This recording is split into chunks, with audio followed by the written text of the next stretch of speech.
One of the most dangerous things is when life goes a little bit too well, because we lose objectivity. When things are going great and there's no real obstacles in our way, we forget how truly bad things can be.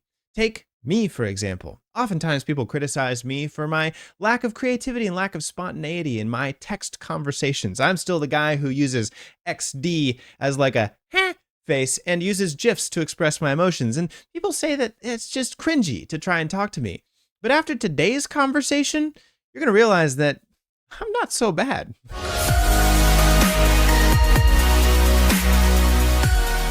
Welcome back to the channel. My name is Jesse Lyon, a licensed counselor who gives you the psychology behind pop culture. And before we get started, do me a favor, hit the subscribe button. Just take out all those frustrations, aggressions, those Friday evening angsts on the subscribe button. Does me a favor, and it helps spread the mental health awareness we're trying to bring to YouTube to other people who might not see it. But today, we're reacting to some wild text messages. Now, before we do, there's a little unknown benefit that I receive as a counselor. It's like a little insider secret. It's like a little tip that I get every day that I come home from the office. And most people don't know about this. I've never heard anyone talk about this when they're talking about one of the benefits of being a counselor. They always talk about how negative it is. I love being a counselor. My favorite thing in the world. I would never do another job. I've had other jobs. They were terrible. I feel bad for people who have other jobs where they aren't a counselor. I love my job. And there's actually a bonus. And so it makes me frustrated that people are like, being a counselor is so tough. It is. It really, really is. But it's so rewarding. It's so great. When I get to sit and listen to the worst part of a person's story, like their trauma, their bad relationships, their narcissistic ex, the way that their boss treats them, it breaks my heart, first of all. And I've got such empathy for it because we've all gone through terrible, terrible things. And so by putting my mind, oddly enough, on terrible things and even remembering some of my own past traumas, it reminds me to be so grateful and have such gratitude for the things that are going well in my life. Like when I'm working with a couple and things are really, really intense, it just makes me appreciate my wife that much more, being like, wow, I am reminded of how frustrating relationships can be. And so when I've got a positive day in my life, in a good, a relationship with my partner back at home, it just makes me so much more appreciative. And so today we're going to be reviewing some wild text messages of just some out of bounds relationships. And I hope it brings you the same appreciation for things that are going well in your life. And if it doesn't, well, maybe at least you can learn how to handle some of those wild people out there who are just not behaving them damn selves. So we're looking over here at one of the best subreddits on the internet, R Nice Guys. If you haven't checked out R Nice Guys, don't. It'll make you sad. But I'm going to share this with you today anyway. This is a text message conversation, and it goes a little something like this. Hey, sorry I didn't message you earlier today, but I wanted to say I enjoyed our date yesterday. How did you feel about it? Oh, yeah, I was wondering why you didn't message sooner, but I agree. It was very enjoyable. Would you like to see each other between Christmas and New Year's? I can take you to the restaurant you were talking about. So far, so good. Things are moving well. It's a nice kind of come on. It's a nice response. And even the follow-up for, hey, would you like to kind of continue this? A nice thing, even referencing the restaurant that this person likes to go to. So it showed that they were paying attention. They were in it for more than just physical gratification or like a sexual exchange. They actually paid attention to the things that were being said. Not an indication of how terribly wrong it's about to go very, very soon. It continues. It says, I can't, right? I'm going to be at my parents' between Christmas and New Year's. Pretty busy time of the year, to be honest. Everyone's traveling, everyone's on vacation, so that makes sense. Maybe sometime in January. I'm going to be a little busy though. And so here we go. They respond, so you don't want to see each other anymore. Whoa. This happens all the time. You can see the projection going on here. And this happens so many times, both with ourselves and with other people. And you got to be wary of it inside of relationships because you see, there's nothing actually in this text message that's bad. Just saying, I can't, I'm going to be with my parents. I'm going to be busy. And they even proposed a follow-up time. How about sometime in January? And this person jumps right to, oh, you don't want to see me? What, I'm not good enough for you? And you're going to see exactly how it goes that direction. But we call this projection, right? There's nothing in that first text message that says, I don't want to see you. In fact, it says, I do want to see you. How about January? But when we look at the world from a certain lens, we start to interpret everything from that problem that we have in ourselves. Seems like this person has some rejection issues.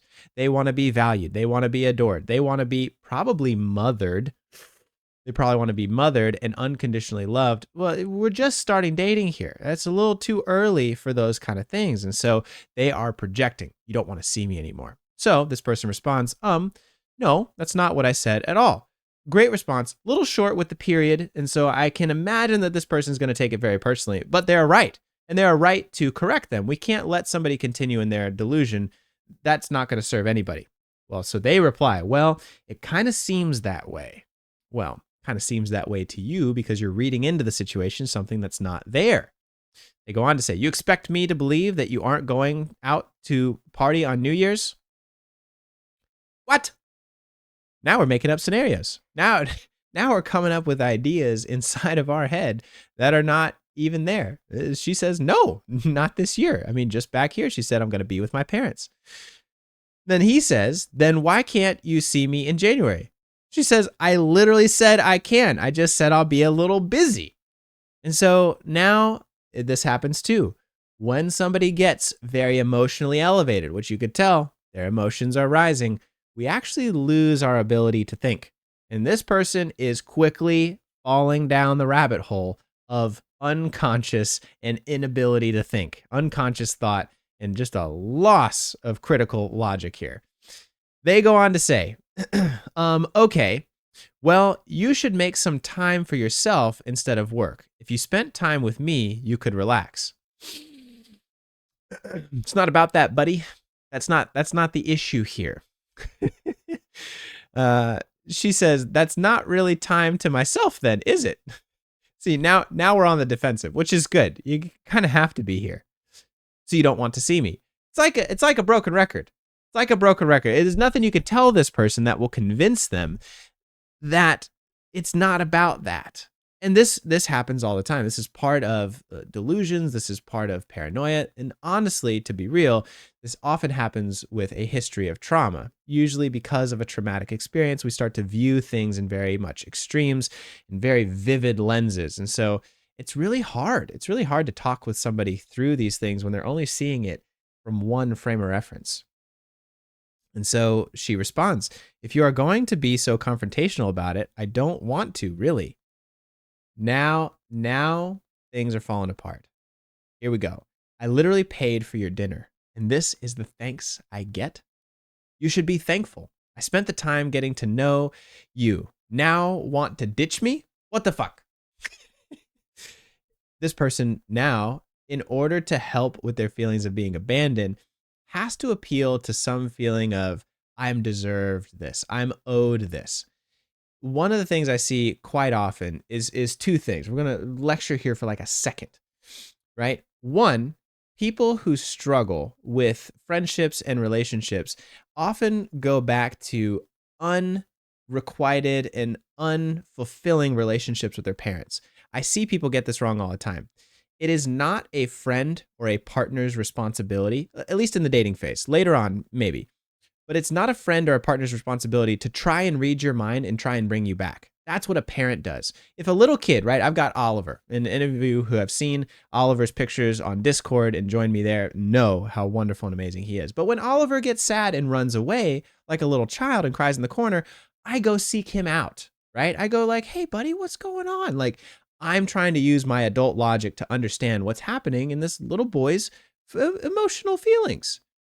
That's not what a friend's supposed to do. That's inappropriate relationship. A friend isn't supposed to have to chase after you, try and read your mind, try and come up with what's going on.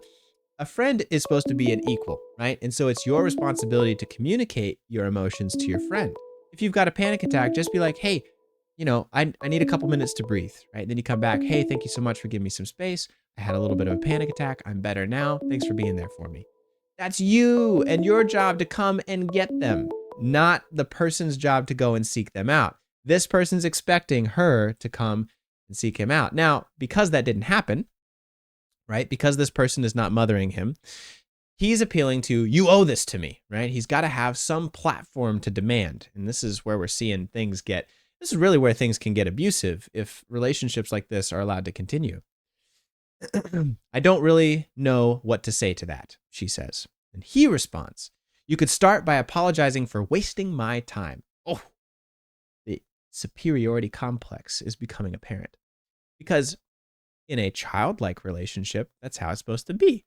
It's like, the child is thinking about themselves, right? Because their brain isn't formed. My son is literally 1 year old.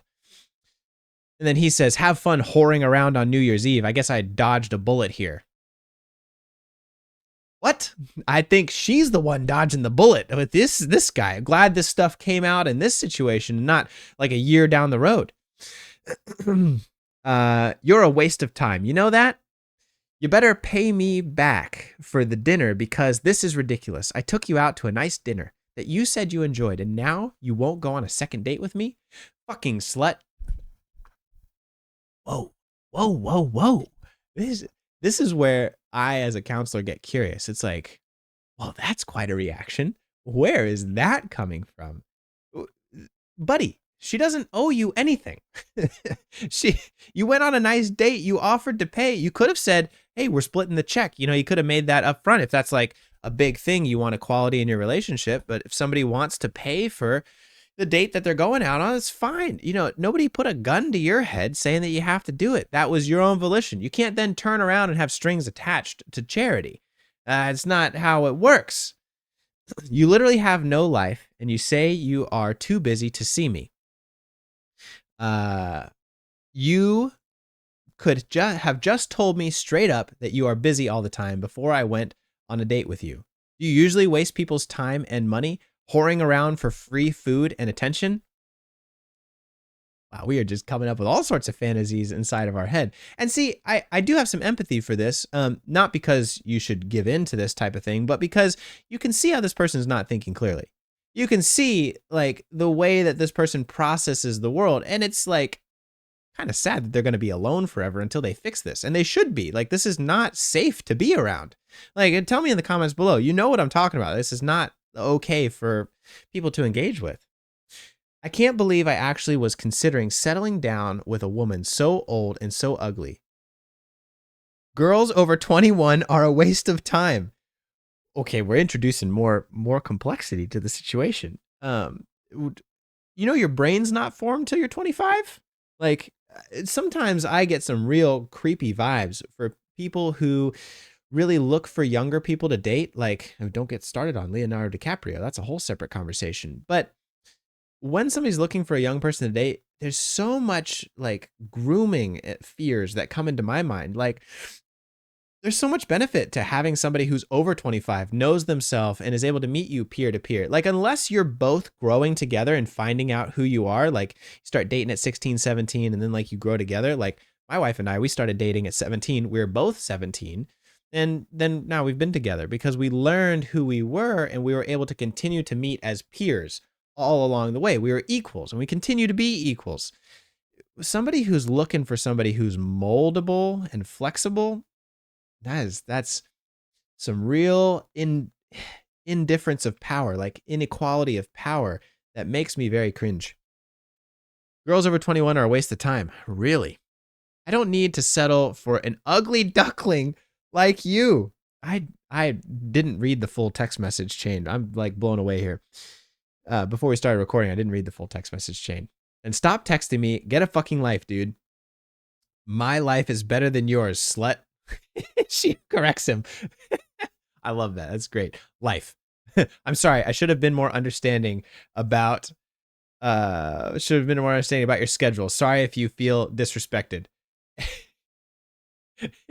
Wait, this is Saturday, 1 p.m. And then out of nowhere, it must be the next day at least, if not enough, next couple days, just hits her with a, you up? Like, buddy, what are you doing here? You just said all these terrible, horrible things. And then you're like, hey, you up? It again shows me this part of this human being's mind and social relationships that has not developed and matured. When somebody starts to act like this and expects that they can get away with this kind of stuff and doesn't take responsibility for their actions and recognize the consequences of their actions, it really to me shows like a childlike regression. It makes me nervous. It's like something is underdeveloped here. This person does not understand the responsibility that they have to treat someone with respect and equality, because they're expecting payment for a free gift. They're expecting this person to be sensitive to their feelings when they're not being sensitive in return. And they're expecting this person to come chase after them. And then when they don't live up to these fantasy expectations in their head, they try and create this moral high ground of, well, I'm going to tear you down. You're a slut. You're not attractive. You're a whore. You're not nice. You're lying to me. All made up inside the mind. And so, well, I hope you learned something today about what goes on in the mind of an individual like this. That's about all I got to say. I'll see you in the next video. Until then, bye.